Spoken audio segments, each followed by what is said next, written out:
Good morning, everyone. Thank you for being here today. I'm glad we have interest in the very important legislation that we're going to discuss today. It's a big day, but very trying and emotional at the same time. And I'm first going to lay out a little roadmap. I think most of you have seen the press conference script. I'll start off. My name's State Senator Kevin Bacon. If there's anyone in the room I haven't had a chance to meet. We have State Senator Sean O'Brien, State Representative Jim Hughes, State Representative Kristin Box, Miss Lisa Tokes, and Toby Tokes, the mother and father of Reagan Tokes. I'll give you a little overview of the legislation. My colleagues then will go through and describe different parts of the bill. You'll be able to hear from Mrs. Tokes, and then at the end, we'll, of course, have time for question and answer. The legislation that we're here today to talk about is called the Reagan Tokes Act. It's broken up into two components. We have two Senate bills, Senate Bill 201 and Senate Bill 202. We have a companion bill in the House, House Bill 365. 365 is a combination of the two Senate bills. I'll explain later why we're doing it that way, but the House bill is exactly the same as the two Senate bills combined. The legislation will address two issues. First is the sentencing of violent offenders, and second is electronic monitoring and re-entry standards. The goal that we're trying to accomplish here with this legislation is, one, to incentivize felony 1, felony 2, and violent felony 3 offenders to reform themselves while they're in prison, and 2, to keep these offenders behind bars longer if they cannot or choose not to reform themselves, and 3, to have more intense electronic monitoring and reentry programs for violent offenders that are going to be released from prison. The reason for the two bills, it's more logistical. Sometimes when you load a bill up, legislators want to work through things a little more and it slows things down. Sometimes when you add things to a bill, it makes it go faster. We're doing two in the Senate, one in the House. I equate it to racing. If you watch Indy racing, Chip Ganassi or Roger Penske, they put 2 or 3 cars out there. They have different fuel strategies.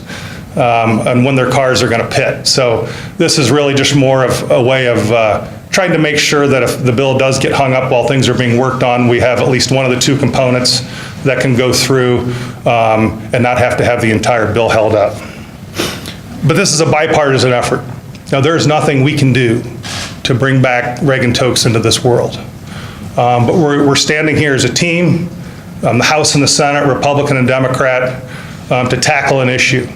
And what we've learned from this situation is that we think we can put standards in place and make changes in law that can prevent this, that can save someone's life in the future, and hopefully incentivize prisoners to reform themselves and to protect our victims. And it's just one initial step. We have to continue to work as a state to address crime and protect victims. We want to get these bills passed and then continue. So we're going to continue with the press conference. I'm now going to introduce State Representative Jim Hughes to discuss the indefinite sentencing aspects of our bill, which in the Senate bill is Senate Bill 201, and it's also a component of House Bill 365. Thank you, ladies and gentlemen. Sorry. Thank you, Senator Bacon. Good morning. Reagan Tokes had her whole life ahead of her. As a bright, young, intelligent, hardworking student, she was taken from this earth much too early. It is our goal with this legislation to ensure this never happens again. We may not be able to change the past and the horrible thing that took place with what occurred with Reagan. What we can do is join together and make a difference through this legislation. With regards to indeterminate sentences, while incarcerated, the alleged murderer, Brian Goldsby, was shuffled between 5 different prisons and had 52 infractions, which included fighting, possession of contraband, stealing from the commissary, refusal to obey orders, and creating disturbance. Under this bill, House Bill 365 and 2 Senate bills, all current felony level 1 and 2 offenses and felony 3 offenses of violence, subject to the 1 to 5 year definite sentence, shall be sentenced to an indeterminate range as follows. The minimum and the maximum sentence, with maximum being no more than 150% of the minimum. The remaining F3s and F4s and F5s, the current determinate ranges will continue to apply. This, as you may recall, is one of the recommendations set forth by the Criminal Recodification Committee. As a parent myself, who has a young daughter about the same age as Reagan, I can't imagine the phone call these parents here received regarding Reagan. The pain must be unbearable. But I want to thank them for honoring the memory of her and for their bravery for coming forth to stand here today to be part of this process to ensure that no other innocent lives are lost and we are protect them by our criminal justice system. I look forward to working with Representative Boggs, Senator Bacon, Senator O'Brien, and the Tokes family to see this bill properly vetted through the committee and pass. At this point in time, I'd like to introduce Senator O'Brien, who will continue our news conference. Thank you. Thank you all for being here. It's truly sad and horrible circumstances that bring us here today for this bill and the need for it. And it's a clear breakdown of our judicial system that we have to have this type of bill. But I'm proud to be here to sponsor this bill. I want to thank Representative Boggs and Hughes and Senator Bacon for their hard work on this very important changing bill to our criminal system. When we have a breakdown of our system in which one of our youngest, brightest are in danger, it is important that we pass legislation like this. To the Tokes family, our deepest condolences and a promise that we will work together in a bipartisan, straight and narrow and quickly get this legislation through the House and through the Senate as quickly as possible so that this doesn't happen to other Ohio families.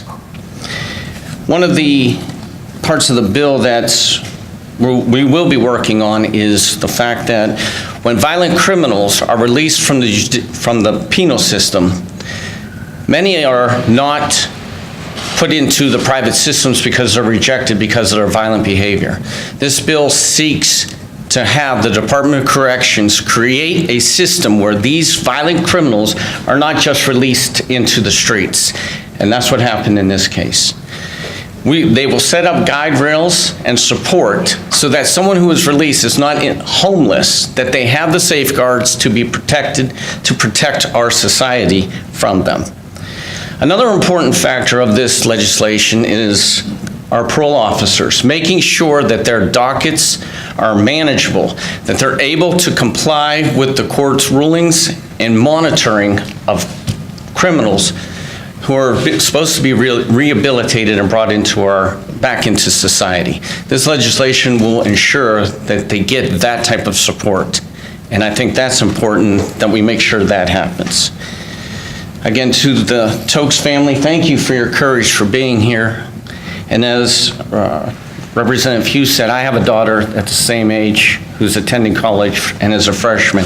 I could not imagine getting that phone call and what this means to this family and how hard it is for them every day to go through this. But to be here supporting this legislation and making sure that all Ohio families are protected, on behalf of the Ohio Senate and the House, we say thank you. Turn it over to Kristin Box. Thank you, Senator O'Brien. Good morning. I want to take a quick moment to echo the appreciation that my colleagues, Senator O'Brien, Senator Bacon, and Representative Hughes have shared for the bipartisan support that this legislation has received. And I want to quickly acknowledge other co-sponsors in the room, Representative Bernadine Kent, another Central Ohio member, and I saw Representative Celebrezzi a second ago. I'm not sure where he went, but thank you for being here today. I'm tasked with the job of talking about the changes to GPS monitoring that the Reagan Tokes Act will make. For my constituents, especially the victims in German Village of the armed robberies, their families, their residents of the community, putting forth some common sense policies and practice for GPS monitoring is paramount to keeping our neighborhoods safe. So the Reagan Tokes Act will do 4 things related to GPS monitoring. First, it will require that GPS monitors placed on ex-felons have restrictions related to those monitors.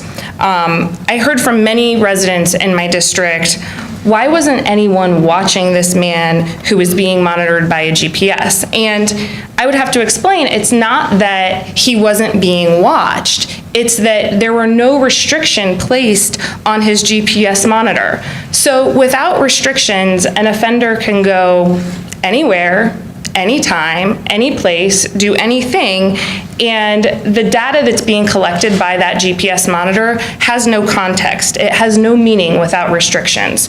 So henceforth, any GPS monitor placed on someone with post-release control restrictions will have to have restrictions associated with it. Secondly, it requires the adult parole authority to develop a searchable database accessible to law enforcement officers so that when there is an uptick in criminal activity, a law enforcement officer has the ability to go and do a meaningful search for whether or not offenders have newly been released into their communities, if they're being monitored by GPS, who their parole officer is that is watching them, and who the company is that is doing that monitoring. Thirdly, it provides that law enforcement officers will have access to GPS information if they're investigating criminal activity without having to obtain a subpoena for that information. And lastly, it requires that the GPS monitoring companies use the latest technology and they implement crime correlation software, which allows investigating officers to plug in an address, plug in a time for a criminal incident, and if anyone that has a monitor on them, that will notify the officer if they were at that place at that day and time. At this time, I'm tasked with introducing Lisa Tokes, Reagan's mother. I know many in the media have been eager to hear from her, but I want to take the moment to thank the family for the strength and the courage that it takes to be with us here today. We're here today because the worst thing that could ever happen to someone's family happened to them. And I think that most people, very understandably at this point, would be solely focused on retribution. But I've had many conversations with Lisa over the past several months, and the fact that she can be an advocate for change, the fact that she can see justice for her daughter being served by legislative action, and the fact that she's willing to fight so hard so that this doesn't senselessly happen to somebody else's family is truly incredible, and it really speaks to her deep faith and her beautiful heart. And so thank you for all of the work you're doing to make this go forward.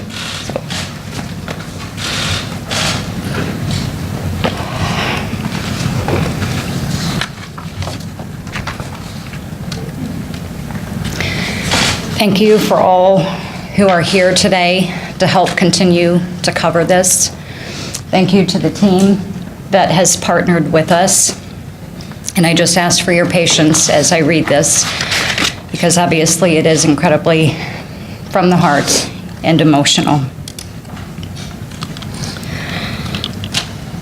I stand before you today, a heartbroken mother. alongside my husband as devastated parents and representatives of a family unit that has been decimated by sheer evil, violence, and hatred that took the life of our beautiful, vibrant, kind, and loving Reagan Delaney Tokes. Reagan was the true embodiment of love and light amongst the darkness in this world. And the easy path would be to allow ourselves to get lost in the evil and darkness that took her from us, and I'm sure nobody would blame us if that was our choice. But instead, we have chosen to lean into our faith as a source of strength and support and guidance as we move forward with this act. From a place of love that ultimately created our family unit and brought us Reagan. In addition to this, we have been blessed with the support of friends and partners that are interested in pursuing change from this tragedy as well. We know in our hearts this is what Reagan would want us to do, and we know it is the right thing to do to honor her memory best.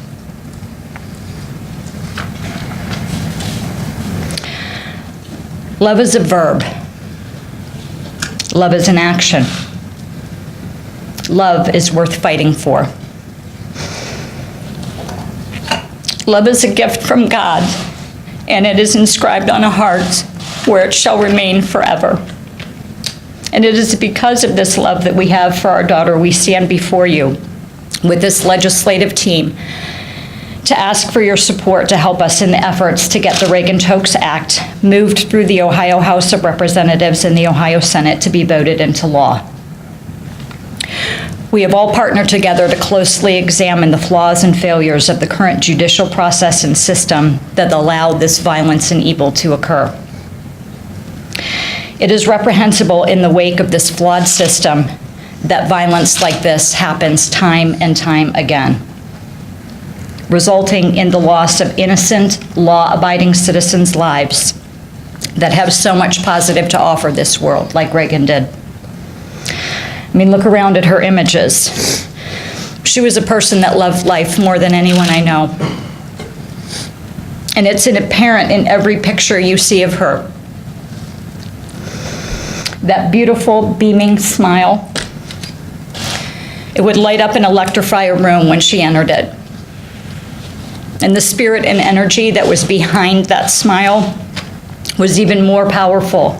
And if you were lucky enough to experience it, then you were the recipient of an amazing gift.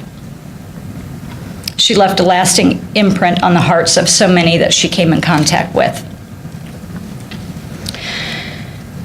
So I plead with you all today on behalf of myself, my family, and other victims who don't or can't have a voice to act for change. So tragedies like the one that happened to Reagan and my family might be prevented in the future. And the current flawed system and laws for the state of Ohio are changed. For this to happen, we need all of you to reach out to your local legislative representatives to encourage them to get behind the proposed Reagan Tokes Act so it is moved from committee and can be presented as a bill and voted into law. Violent offenders should be held appropriately accountable for their actions, and the sentencing structure should be reflective of that. In addition, a violent offender's conduct while incarcerated should count, and if they can